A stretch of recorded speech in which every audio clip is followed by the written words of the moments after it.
So thank you, Lori, for organizing this amazing panel, and thank you, amazing panelists. Back in 1990, long before Liz Lemon, I worked at 30 Rock, writing for a boss who's more eccentric than Jack Donaghy. In many ways, it was a great job. Having to churn out a page of pitches for the top 10 list every day was like taking a master class in joke writing. Kids today don't understand. They've got Twitter, but back then it was all we had. So late night shows are still a wonderful springboard to careers in comedy or just a wonderful career in themselves. That means writing for late night shows is an important opportunity that should be available to any talented individual who's crazy enough to want to do it. So let's turn to the people who are actually doing it. And I think I just called you all crazy, sorry. And so I wanted to kick things off by asking about comedic influences while growing up, what shows made people laugh. And we were going to start with, I guess, Molly McNerney, who is the head writer at Jimmy Kimmel Live. Hi. Thanks for coming on a Friday night, you guys. My first comedic influence was Johnny Carson, and I remember his last show, May 22nd, 1992. It was the same night of my 8th grade graduation. Is that me that's whistling? No, that's outside. That's my father. Up my right, too. Oh, I know. Sorry, old joke. Yeah, I loved him, but honestly, and we were talking about this before. That's going to spill. I loved him, but I had no desire to write for late night. I just was captivated by him and his show, and I remember running home for my 8th grade graduation, skipping the party to go to my friend Katie Klein's house to watch his last show, and I remember crying. And I loved him, but I didn't realize till much later in my life that I wanted to do that. I didn't know that he had writers. I thought he just stood up there and made it all up. What did you want to be when you were younger? A Smurfette. Turns out I am, because I'm one of all boys, just like Smurfette. Now, I wanted to be a veterinarian, like most girls. And then my mom was like, you have to kill the dogs. So, scratch that one off. Yeah. And well, Rachel, you were saying that you didn't have TV in your house growing up. Oh yeah, no, we had a TV, but I was allowed to watch Family Ties and Marty Stauffer's Wild America. So I basically watched Same show. Yeah, effectively. So I knew about like gazelles, and I had a crush on Michael J. Fox. So that was basically it. But sometimes if I played my cards right, I could stay up late enough to watch the top 10 lists on Letterman, and that was pretty cool to get to see. But no, I didn't want to be a writer. I mean, I didn't. Well, think did about anyone that. on this panel grow up wanting to be a writer? No. Does anyone still want to be a writer? Well, Larry, what did you watch growing up? I watched everything. I was a TV junkie. And by that, I mean I would shoot tiny televisions into my arm. But it's very bizarre. I just watched it all. I had the TV guide memorized. You know, I was just in love with television. It was just something that I don't know. It was just part of my entire life when I was young, you know. But I always loved people like Flip Wilson was one of my first influences. He was just so funny to me, and I remember trying to imitate him and that kind of thing when I was young. And Well, he had that wonderful variety show in prime time. Yeah, which they don't have anymore. But no, the Flip Wilson show's been off the air for 40 years now. Yeah. It was canceled in the early 70s, I believe. Yeah. And yet the network still hasn't officially canceled it. Right, there you go. They've still got a hold. That's how they do Brothers. They just leave them hanging for a while. After they're dead, apparently. Yeah, it's not nice. But we have some Woody Allen fans too, right? Beth, you. Yeah, Woody Allen is a huge influence on me. But the funny thing about, I just was thinking about something. When I was in 3rd grade, I met this kid in my class, and he told me his father wrote for Mary Tyler Moore's show, and I love the Mary Tyler Moore show, and like, he brought tickets into me, telling me I could go to the Mary Tyler Moore show. And I remember like having these tickets to the Mary Tyler Moore show, but you can't be under 16 or something. But it was such an odd experience, you know what I mean? being so young, but that was a huge influence. Mary Tyler Moore, and then Johnny Carson. I would come home, and Mike Douglas show. That's dating. I would come back when I was really young, and I would have like barbecue potato chips and sit and watch the Mike Douglas show, like when all the other kids were out playing. So I guess maybe I never thought about it, but I really love talk shows, and now I'm on one. So in his autobiography, Born Standing Up, Steve Martin recalls the first joke he wrote for national television. He was working on the Smothers Brothers Comedy Hour, and the joke was, it has been proven that more Americans watch television than any other appliance. Now, in the book, and I find this fascinating, he also admits that he did not write this joke himself. He borrowed it from his roommate, Gary Muldeer, who I've actually worked with. But does anyone remember the first joke they got on TV? I do. I was freelancing for Jay at the time, non-Writers Guild member at the time, so just something. And I sent it in, and it was a story about that they put ants on board the space shuttle, and they all died, which proves that space is no picnic. But that was the first one I got. I watched at home in Florida, and I heard my joke, and that was extremely exciting. Or bit, just it doesn't have to be one joke. I only remember the things that were rejected. Oh, a true writer. Steve O'Donnell is here, who was the head writer of the show when I worked there. And as a writer's assistant, I remember saying, we should go out on Hollywood Boulevard and do Hollywood Boulevard shuffleboard.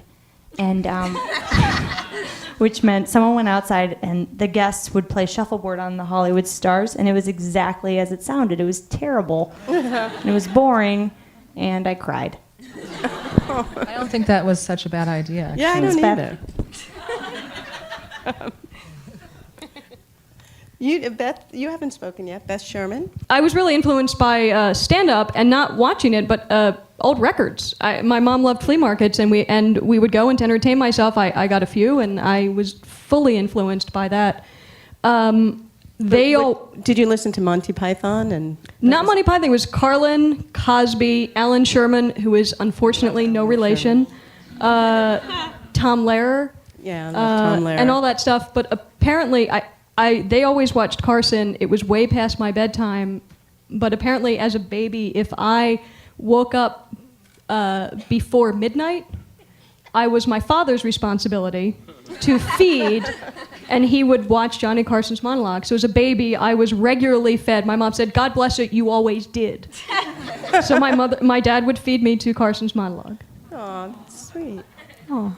Comedy albums too. That's when we were growing up. I mean, like you said, Carlin and Joan Rivers and Steve Martin and everybody. You'd all gather around at the parties where their parents had the albums, and then you got to hear all the dirty comedy albums, and that was really a fun thing to do. And everybody would memorize it and come back and repeat it in school. And same thing with SNL. When you'd watch SNL at the beginning, nobody had TiVo or DVRs at the time, and so.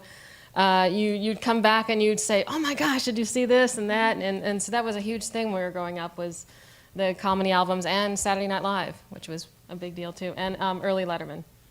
Also, Carol Burnett. Yeah, I love she's Carol huge. Burnett.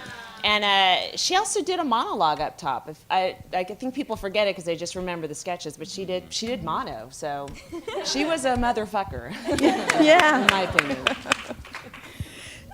So now let's move forward to the shows you're on now, and take us behind the scenes, and maybe we can just talk about what your favorite part of your daily job is, and what your least favorite part of your daily job is. And I guess we'll start with Lori. And let's see. I mostly work on the monologue. Where you work? I work at Conan, and Team Coco. Yeah.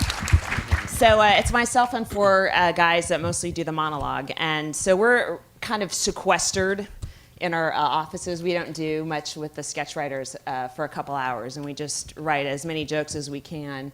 We meet with Conan a couple times during the day. I guess the most fun part is from 3:30 to 4:30, because that's where we all meet and put together the final monologue. And it's Conan and Andy Richter and Mike Sweeney, the head writer, and it's really like the funniest hour of my life every single day. They're so funny and rude and hilarious. I wish you could all be there, but it's a lot of fun. I have a great time. Even on a bad day, it's you're gonna write some turds. Some days you're just gonna be really off, and that feels crappy, but. It usually goes away the next day if I get more than 6 hours of sleep. So Yeah, that's key. it's good. My least favorite part of the day is when my alarm goes off in the morning, and No, of your job, not the day. but in the morning the alarm goes off, and that means I have 3 hours to pitch.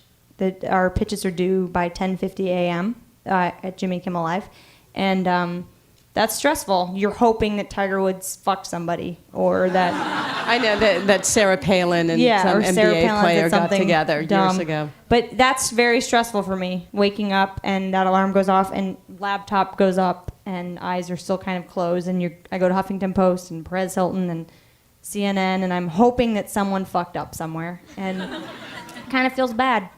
But I love the pleasure of making people laugh, and I love when people connect with it and they laugh, and then it gets online the next day and people are saying nice things, and yeah, that's the high and the low. Beth? Oh, hi. Let's see, I'm on The Tonight Show, and I actually don't write monologue jokes. I've tried a couple times. They haven't been accepted. Maybe I'm just not funny. But I do a lot of the bit pieces, so I do a lot of the sketches, and so like the Magic Clerk, I came up with that idea, and I went to the Magic Castle. A friend of mine performed there, and I thought, magic, and just someone normal, that would be fun.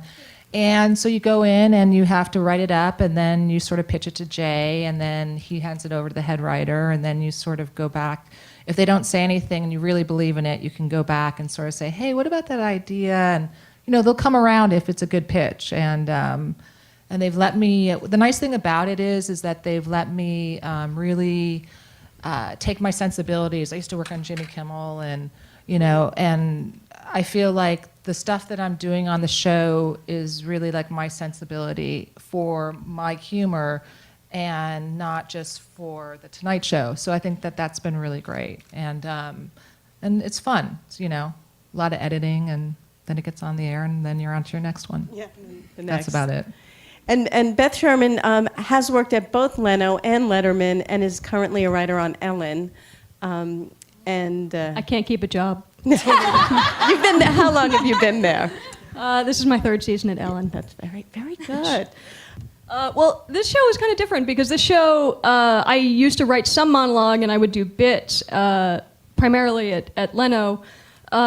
But this job really, it's not topical. I used to always do topical stuff and let's see what Bush did today that makes us cringe but thankful. And at this job, Ellen's monologue is very stand-up, so it's very much a comic's take on a particular subject. It's very much, you should never go out to dinner with more than 4 people, because when you get the check, this one does that, the other one does this, and this one, someone takes out the calculator. Really sort of diving into a particular topic. So it's been a nice change. I actually left, Obama was sort of recently in office when I left Leno, and I was kind of glad because he's, at least at the time, not as rich to comedy as Bush was, and it seemed very difficult to do topical comedy, and I didn't leave for that reason. But it's sort of been a nice change to go to something that is more stand-up. And then we do a lot of tape pieces and bits and things like that, desk pieces, weird products.